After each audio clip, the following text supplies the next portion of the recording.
Salut, aujourd'hui je vais disséquer et expliquer mon propos sur la vidéo où je disais être anti-philosophie, sur la vidéo en format court. Évidemment, le format court ne se prête pas à de la pensée longue. Et du coup, je vais vous laisser un premier visionnage complet de la vidéo et après je vais prendre la vidéo en question phrase par phrase pour voilà, expliquer mon propos, même pour les moins facilités. Alors,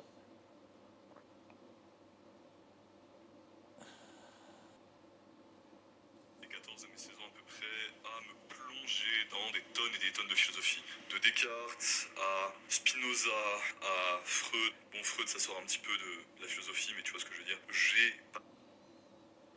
alors, premier élément, je dis que j'ai passé ma jeunesse de mes 14 à mes 16 ans, ce qui est assez incorrect dans le sens où j'ai passé plus de temps que ça. C'est juste que mes 14 à mes 16 ans, c'est la période où j'étais le plus, disons, prolifique dans ma lecture de philosophes. Mais c'est vrai que j'ai continué à en lire jusqu'à 18-19 ans. J'en lis encore aujourd'hui en réalité, donc aujourd'hui j'ai 20 ans. Et j'en ai lu avant. Il me semble que j'ai commencé à me remettre à la lecture autour de mes 13 ans. Donc j'ai dû en lire un petit peu avant, mais à peu de choses près. Quand je dis que j'ai passé des milliers d'heures à lire de la philosophie, je pense que c'est correct. Peut-être pas plusieurs milliers d'heures, mais on est au moins sur 1000 et quelques heures. Ouais, ça me paraît assez correct. Voilà, je lisais. Alors, parce qu'il y a beaucoup de gens qui ont remis en question le fait que je lise. Oh, c'est un menteur, il a lu 2 livres, ce qui est quand même phénoménal, je trouve. Euh, je lisais un livre par semaine depuis maintenant un certain nombre d'années. Donc voilà, c'est une habitude, c'est une des premières habitudes que j'ai pris en développement personnel, que j'ai remis en question à plusieurs reprises, et que j'ai quand même continué à maintenir, et que je continue à maintenir jusqu'à aujourd'hui. Donc oui, je lis en effet cette quantité-là, et j'aime en effet lire, même si maintenant j'essaie de vivre un peu plus que je lis quand même. Passé des milliers d'heures probablement à me plonger dans ces ouvrages. Et aujourd'hui, je suis anti-philosophie. Je pense que Ah oui, une autre critique très très récurrente, ça a été le fait de me dire: «Ah, tu as cité Spinoza, Descartes et Freud». J'ai cité cela en premier parce que c'est les philosophes justement qui représentent le plus ce que je n'aime pas, ce que je trouve erroné et ce que je trouve, ce qui je trouve, pardon, mène les gens vers une erreur, tout simplement, dans la manière dont ils vont décider de vivre leur vie et de comprendre leur vie. J'aurais pu citer Nietzsche. Nietzsche, je l'ai beaucoup lu, et Nietzsche c'est quand même quelqu'un, enfin c'est quand même une philosophie qui a, je trouve, beaucoup de points d'intérêt. J'aurais pu citer Julius Evola, j'aurais pu citer René Guénon, j'aurais pu citer Platon. Platon, je l'ai lu aussi. Je- Voilà, les gens n'ont pas aimé que je cite ces 3 auteurs-là. Si je cite ces 3 auteurs-là dans une vidéo où je dis que je suis anti-philosophie, alors, être anti-philosophie ça n'a pas de sens. Et certains ont dit que j'étais anti-intellectualisme dans les commentaires, ce qui est plus correct. Je suis en effet plus anti-intellectualisme que anti-philosophie.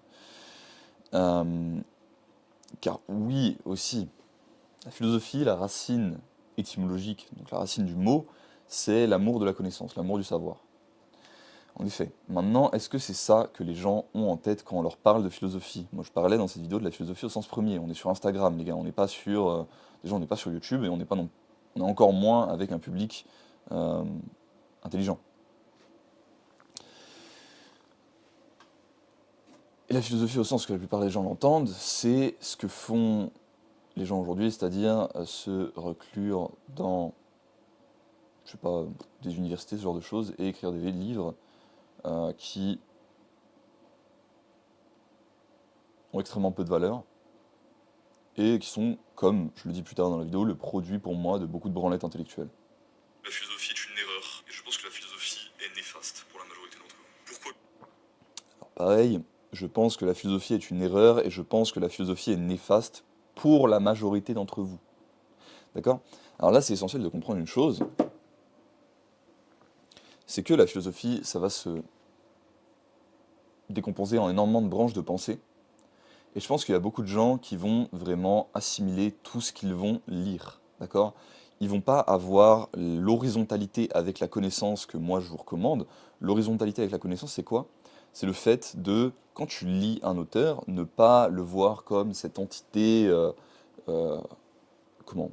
auréolé de savoir que tu dois absolument respecter et où tu dois rien remettre en question de ce qu'il dit, c'est le lire en te disant, j'ai une discussion avec un pote sur un sujet un peu profond, et justement, bah, je réfléchis avec lui, tu vois. Et si je suis pas d'accord avec lui, bah, je lui dis, tu vois. Donc quand tu lis un philosophe, moi quand je lis qui que ce soit, hein, que ce soit Evola, que ce soit Platon, que ce soit un autre, je garde mon esprit critique. Et il y en a énormément d'entre vous qui ne sont pas capables de faire ça. Il y en a énormément aussi, on le voit, je suis désolé, avec un certain déterminisme au niveau du QI et ce genre de choses, qui sont tout simplement pas capables de comprendre ces concepts-là, et où, oui, je réitère ce que j'ai dit, lire trop de philosophie et se perdre dans beaucoup de courants de pensée philosophiques les mène en perdition. Ça les mène en perdition. Et c'est une quête qui est vaine et qui les éloigne d'une spiritualité probablement pratiquée par leurs ancêtres depuis un certain temps. La spiritualité en question dépend évidemment de l'origine et du lieu de vie de la personne en question, qui, parce que les spiritualités ne sont pas le produit de rien, elles sont le produit à la fois euh, de compréhension de la qualité initiatique de l'être humain, aussi de l'inconscient collectif, on pourrait dire avec Jung et de ce genre de choses, ces croyances-là, elles ne sont pas là pour rien. Et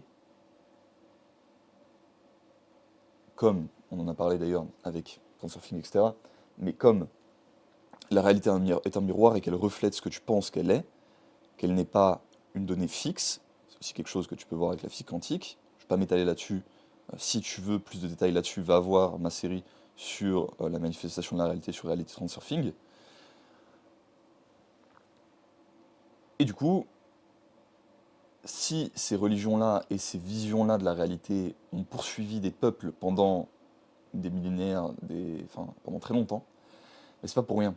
C'est parce qu'elles ont une fonction, qu'elles ont une valeur, et que cette fonction et que cette valeur ne peuvent pas être juste choisies, enfin, vues d'une autre manière, aléatoirement, ou en tout cas par tout le monde.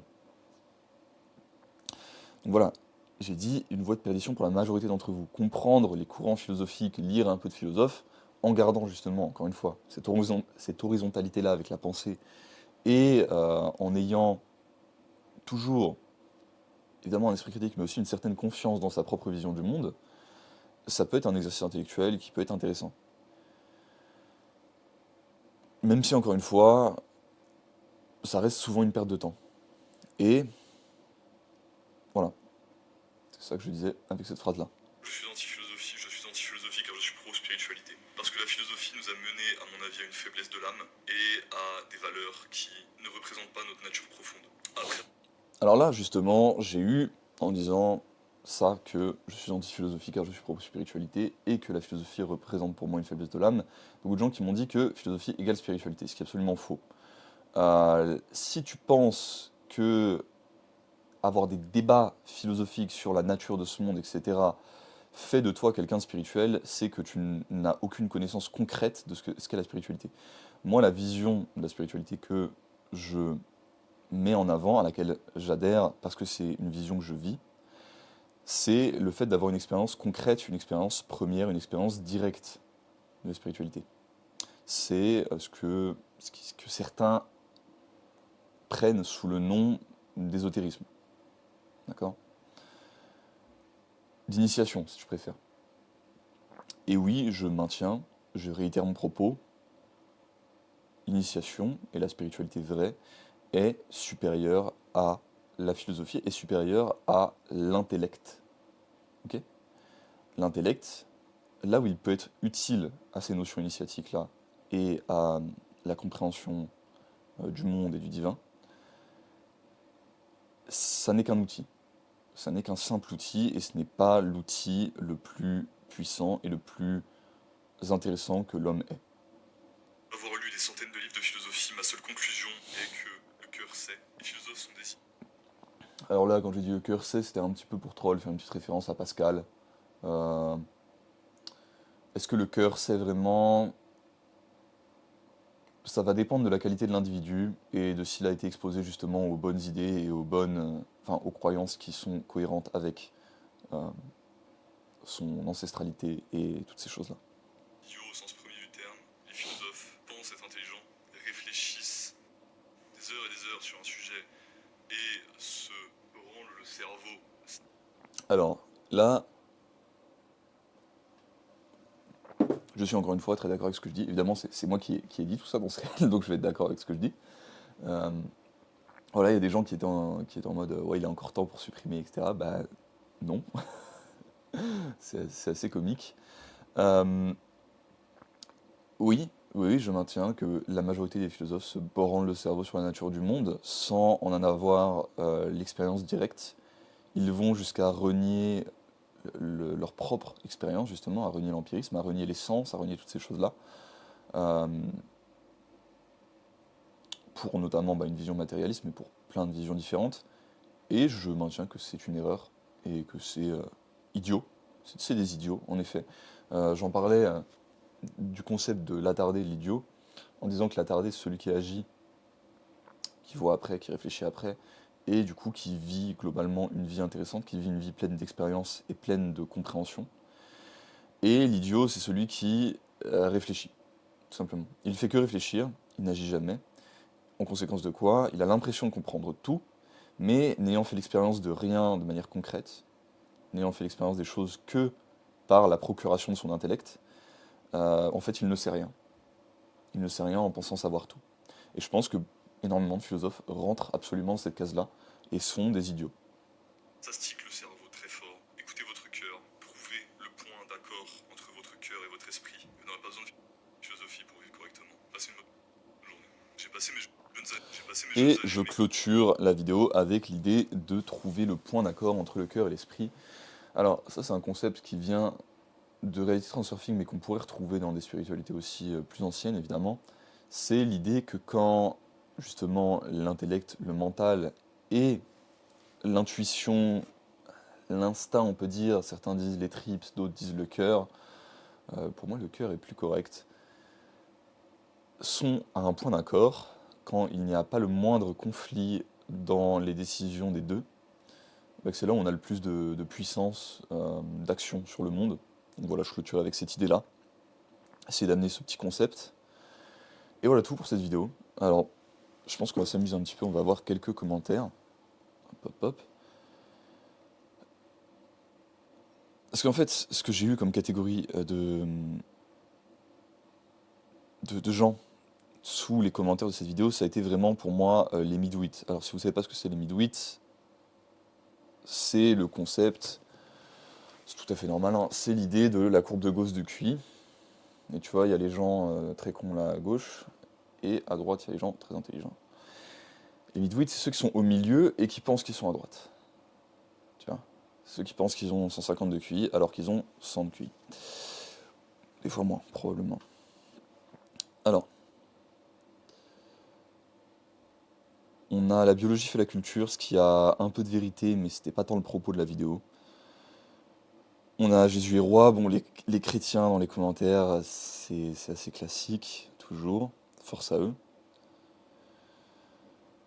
On a, alors, ça c'est un gars qui était... alors j'ai voulu m'expat en Pologne à une période, je l'ai fait, j'ai fini par en revenir pour ma famille, et c'est un gars qui lui l'a fait plus tôt avant moi, qui avait découvert mon compte comme ça.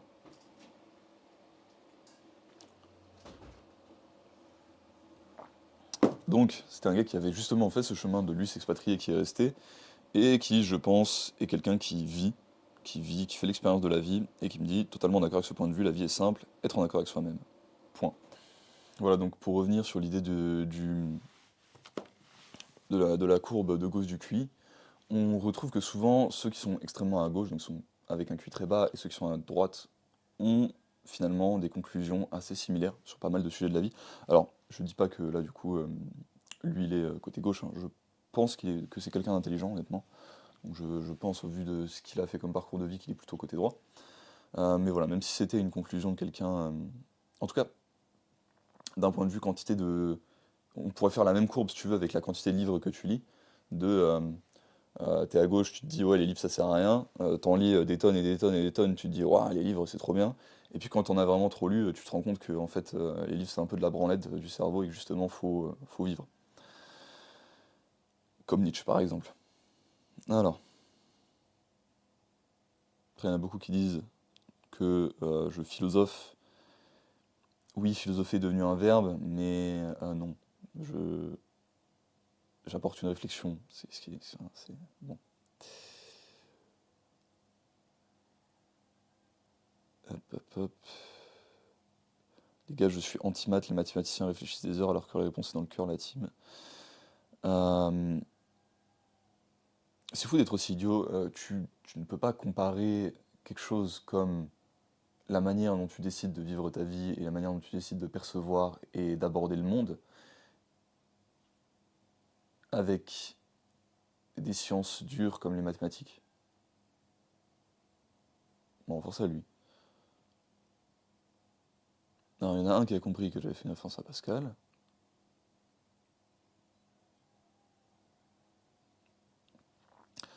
Alors, il y en a beaucoup qui font des commentaires très longs. Donc, par exemple, pour dire oui, la philosophie, c'est une méthode. Oui, c'est une méthode. C'est une méthode rationnelle qui vise à travers, en gros. Bon, après, il dit que les philosophes, ça stick le cerveau, que c'est insultant. Oui, alors.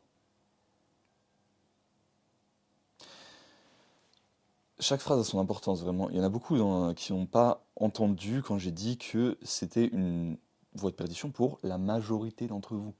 D'accord?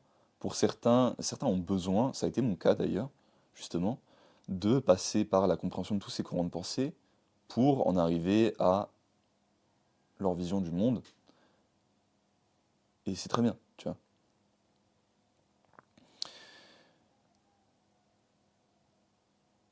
Et puis après, bon, c'est des commentaires très longs que je ne vais pas lire parce que il y a pas de réflexion plus intéressante, honnêtement. Et puis ils m'ont dit, oui, t'as pas lu Bergson, t'as pas lu Platon, bah ça tombe bien, c'est deux auteurs que j'ai lus aussi. Enfin bon.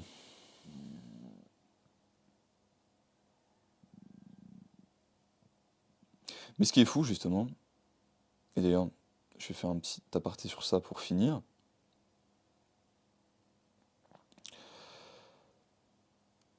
hop, c'est à quel point ça a trigger les gens, et je pense que ça c'est vraiment un reflet du fait qu'ils se positionnent au milieu de la courbe de Gauss-Ducrey. Parce que attacher autant d'importance, autant de vénération à quelque chose, c'est pas quelque chose de rationnel, c'est pas quelque chose de sain, ok, c'est pas quelque chose de normal. Donc, ouais, pour moi, ça reflète vraiment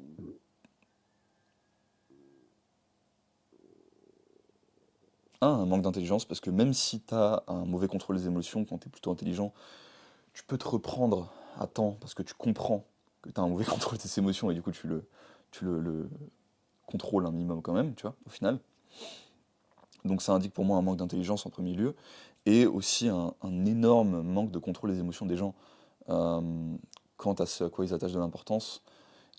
Et ça, c'est quelque chose qui est très manipulé par les réseaux sociaux, les gars. Genre vraiment, ce réel-là, c'était un peu du rage bait dans le sens où je savais que ça allait faire parler, je savais pas que ça allait faire autant parler. Euh, Ça reste une opinion que je maintiens, comme je l'ai exprimé et exposé aujourd'hui. Les réels, en fait, les formats courts, ils ne vous volent pas tant votre attention qu'ils vous volent vos émotions. En fait, ils vont vous rendre plus réactif, ils vont chercher toujours, parce que c'est ce qui fonctionne le mieux, à appuyer sur des points de pression, que ce soit des choses que vous aimez beaucoup, des choses que vous détestez beaucoup, pour capter justement votre attention. C'est comme ça qu'on vous maintient.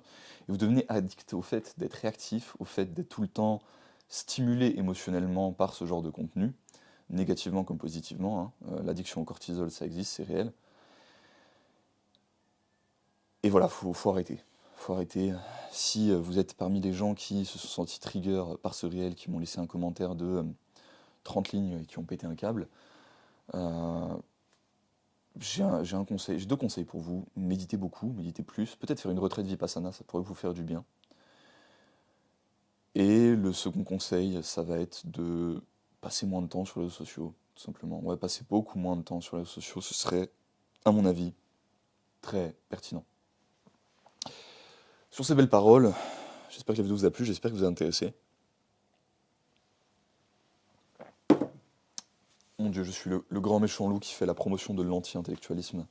Non, l'intellect n'est qu'un outil, il peut être utile, mais il faut savoir le subordonner, il faut savoir le positionner à sa juste valeur. Ouais, c'est tout pour aujourd'hui. Si t'as des questions, si t'as beaucoup de questions, si tu veux plus de contenu de ma part, n'hésite pas à nous rejoindre dans la communauté. Passe une excellente journée, à la prochaine.